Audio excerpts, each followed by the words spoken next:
నమస్కారం. ఈరోజు ఈ కార్యక్రమానికి ఇచ్చేసిన అక్క చెల్లెములు అన్నదమ్ములందరికీ కూడా నా నమస్కారాలు తెలియజేస్తా ఉన్నాను.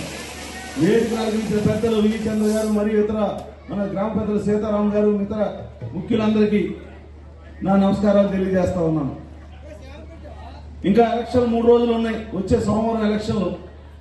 మీతో ఈరోజు ఒక్కసారి కలుసుకుని మళ్ళీ ఒక్కసారి మనం జరిగిన విషయాలు జరగబో విషయాలు ఒకసారి మీతో చర్చిద్దామని ఈరోజు ఈ మీటింగ్ ఏర్పాటు చేయడం జరిగింది మన సోదరులందరూ కలిపి. మన గతంలో కూడా చాలా మీటింగ్లో మీతో చెప్పాను ఈ గ్రామంలో నేనేం చేశానని. గత 6 నెలల్లో నన్ను ఎమ్మెల్యే అభ్యర్థిగా జగన్మోహన్ రెడ్డి గారు పంపించిన తర్వాత వీధులు తిరిగి గడపకి తిరిగి సమస్యలన్నీ పరిష్కరించి మన గ్రామ పెద్దలు సీతారాం గారు మన వి చంద్ర గారి పెద్దలు మరి ఈ కార్యక్రమానికి ముందర